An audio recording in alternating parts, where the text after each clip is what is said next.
আসসালামু আলাইকুম, কেমন আছেন সবাই? আশা করি সবাই ভালো আছেন। গল্পের শুরুতে একটা কথা বলে নিই, আমাদের গল্পগুলি যদি আপনাদের ভালো লেগে থাকে তাহলে অবশ্যই ফেসবুক পেজটা ফলো করে দিবেন। তো চলুন বেশি কথা না বাড়িয়ে আজকের গল্পটা শুরু করা যাক। আমি যখন নবম শ্রেণীতে পড়ি, ওই সময় আমি একটা স্যারের কাছে প্রাইভেট পড়তাম। তখন একটা মেয়েকে আমার ভীষণ ভালো লেগে যায়। তার নাম ছিল নাজনীন আক্তার সোমা। আমার পরিবারে আমি, আমার বাবা মা, আমার একটা ছোট বোন আছে। আমরা মধ্যবিত্ত পরিবারের। তো কিছুদিন দেখতে দেখতে আমি আমার একটা বন্ধুকে দিয়ে তাকে প্রপোজাল পাঠাই, যার সাথে সোমার ভালো বন্ধুত্ব ছিল। মেয়েটা আমার প্রপোজালটা সাথে সাথেই রিজেক্ট করেছিল। তারপর একদিন দুই দিন করে পুরো এসএসসি লাইফটা পার করলাম।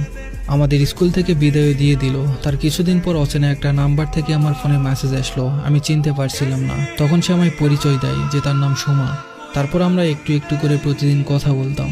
ধীরে ধীরে আমাদের কথা বলাটা বেড়েই গেল। রাত 2টা 4টায়, এমনকি কখনো কখনো সকাল হয়ে যেত। আমাদের একদিন দেখা হয়, অনেক কথা হয়, আড্ডা দেওয়া হয়। ধীরে ধীরে ভালো লাগা থেকে ভালোবাসা পরিণত হয়। আমাদের সম্পর্ক ক্রমশ গভীর থেকে গভীরতর হতে থাকলো। আমরা মাঝে মাঝেই দেখা করতাম। সে আমার হাতে হাত রেখে কথা দিয়েছিল আমায় কখনো ছেড়ে যাবে না। তারপর আমাদের কলেজ জীবন শুরু হয়। দুজনের পথ হয়ে গেল আলাদা। সে রংপুর পলিটেকনিকে ভর্তি হলো, আর আমি ভর্তি হলাম জেনারেলে RDA কলেজে। আমি থাকলাম বগুড়াতে, আর সে থাকলো রংপুরে। আমাদের দূরত্বটা বেড়ে গেল, তবে সেই দূরত্বটা ছিল কেবলমাত্র পথের। আমাদের মনের মিল সব সময় ছিল। সে যখন প্রথম রংপুরে যায় তার বড় ভাইয়ের সাথে, আমি তখন তাকে দেখার জন্য বাস স্টপ পর্যন্ত যাই। নিজের প্রিয় মানুষকে নিজের চোখের সামনে যেতে দেখে সেদিন আমি আমার কান্না ধরে রাখতে পারছিলাম না। তারপরেও আমাদের সম্পর্কটা সব ঠিকঠাক ছিল। কিছুদিন যাওয়ার পর সে হঠাৎ করেই বলে ফেললো সে আর এই সম্পর্ক রাখতে চায় না। আমি অনেক বুঝালাম তাকে যে তুমি আমায় কথা দিয়েছিলে যে কখনো ছেড়ে যাবে না, তাহলে আজ কেন এমন করছো? সে আমায় বলল, পারলে আমায় ক্ষমা করে দিও, আমি এই সম্পর্ক রাখতে পারবো না। আমি আমার মাকে দিয়েও কথা বলিয়েছি, তবে তার কথা একটাই ছিল, সে সম্পর্ক রাখবে না। আসলে দূরত্ব বেড়ে গেলে যে ভালোবাসাও কমে যায়, এটা আজ বুঝতে পারলাম। আমি এসব শুনে অনেক কান্না করেছিলাম, ভেঙে পড়েছিলাম। নিজেকে সামলাতে না পেরে সুইসাইড করার চিন্তা করলাম।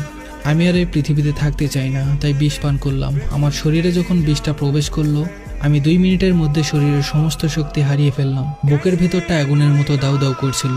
কষ্টে বুকটা ফেটে যাচ্ছিল, তবুও বারবার করে তার কথা মনে পড়ছিল। তার সাথে কথা বলার অনেক চেষ্টা করছিলাম, কিন্তু ওই সময়টা একটুও কথা বলতে পারছিলাম না। তখন আমার মা আমাকে দেখে ফেলে এবং আমার পাশে আসে। কি করবে ভেবে পাচ্ছিল না, খুব কান্না করছিল আর বলছিল, বাবা তুমি এমন কাজ কেমনে করতে পারলে? আমাদের কথা একটুও ভাবলে না? তুমি না থাকলে আমাদের কি হবে? কি নিয়ে বাঁচবো আমরা, বলো? আমি তখন মাকে একটু একটু করে বলতে চাইছিলাম যে মা, আমায় তুমি ক্ষমা করে দিও। আব্বু যখন আমার সুইসাইড করার কথাটা শুনলো, শোনা মাত্রই বলে উঠলো আমার ছেলের কি হয়েছে। এটা বলেই আব্বু অজ্ঞান হয়ে গেল। আমায় হসপিটালে নিয়ে গেল। ফ্লোরে আমাকে শুয়ে রেখে 2 হাত 2 পা দড়ি দিয়ে বাঁধা হলো।